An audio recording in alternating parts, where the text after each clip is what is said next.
Hello everyone. বাইরে বৃষ্টি হচ্ছে তাই মুখরোচক কিছু খেতে ইচ্ছে করলো, এই জন্যই আমি বাড়িতেই বানিয়ে নিলাম ভেজিটেবল চপ, যেটা খেতে কিন্তু দুর্দান্ত হয়েছিল।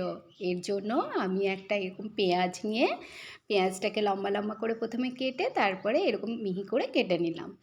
মানে পেঁয়াজগুলো মিহি করে কেটেছি, আর এরকম এক টুকরো আদা নিয়ে গ্রেট করে নিচ্ছি। আদাটা গ্রেট করা হয়ে গেলে আমি একটা বিটরুট খোসা ছাড়িয়ে জল দিয়ে ধুয়ে রেখেছিলাম, এবারে বিটরুটটাও গ্রেট করে নিচ্ছি। বিটরুটটা গ্রেট করা হয়ে গেলে আমি ঝালের জন্য দুটো কাঁচা লঙ্কা নিয়েছিলাম, কাঁচা লঙ্কাগুলোকে একটু মিহি করে কেটে নিলাম। তো কাঁচা লঙ্কাগুলো এরকমভাবে মিহি করে কেটে নিয়েছি। এবারে আমি ওভেনে একটা প্যান বসিয়ে এতে দিয়ে দিলাম 2 চামচ মতো সর্ষের তেল, আর দিয়ে দিলাম সামান্য একটু গোটা জিরে আর একটু হিং, 2 থেকে 3 পিঞ্চ হিং দিলাম। এগুলো একটু ভাজা ভাজা হয়ে গেলে মিহি করে কেটে রাখা পেঁয়াজটা একটু হালকা ভেজে নিলাম। তারপরে গ্রেট করা আদাটাও দিয়ে দিলাম, আদাটাকেও পেঁয়াজের সঙ্গে নাড়াচাড়া করে কাঁচা লঙ্কাগুলো দিয়ে দিলাম। এবারে সব কিছু সুন্দর করে ভাজা হয়ে গেলে এতে দিয়ে দিলাম গ্রেট করে রাখা বিটরুট।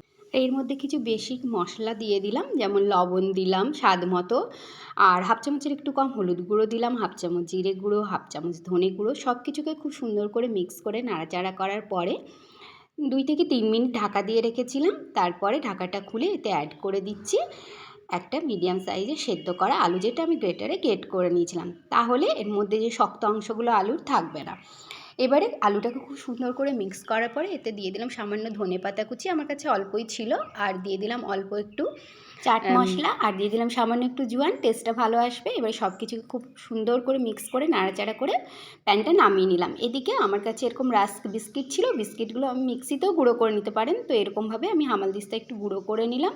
ব্রেড ক্রাম্বসও আপনারা ইউজ করতে পারেন। এবারে এই রাস্ক বিস্কিটের গুঁড়োগুলো নিয়ে নিলাম একটা প্লেটে, আর একটা বাটির মধ্যে আমি নিয়ে নিচ্ছি 2 চামচ মতো ময়দা, আপনার কর্নফ্লাওয়ারও ইউজ করতে পারেন, আর একটু সামান্য কয়েক পিঞ্চ লবণ দিলাম, আর একটু একটু করে জল দিয়ে এরকম একটা ঘনত্বের একটা পেস্ট তৈরি করে নিলাম।